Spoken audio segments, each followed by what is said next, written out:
అలాగే ఒకానొకప్పుడు ఒక సంపన్నురాలు తిరువణ్ణామలై రైల్వే స్టేషన్లో దిగి ఒక పెళ్లికి వెళ్ళడం కోసమని తిరువణ్ణామలై వచ్చి ఒక జట్కా మాట్లాడుకుని వెడుతుంటే ఆ జట్కా వాడు ఆ కొండలలోకి అరణ్యంలోకి తీసుకుపోతున్నాడు. ఆవిడ ఇదేమిటి ఇలా తీసుకెడుతున్నావు అంటే నోరు విప్పితే చంపేస్తానన్నాడు.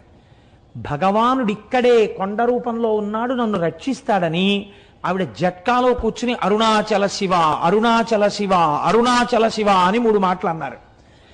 అనేసరికి పెద్ద పెద్ద టార్చ్ లైట్లు వేసుకుని ఒక పోలీస్ టీం ఒకటి అక్కడికి వచ్చింది.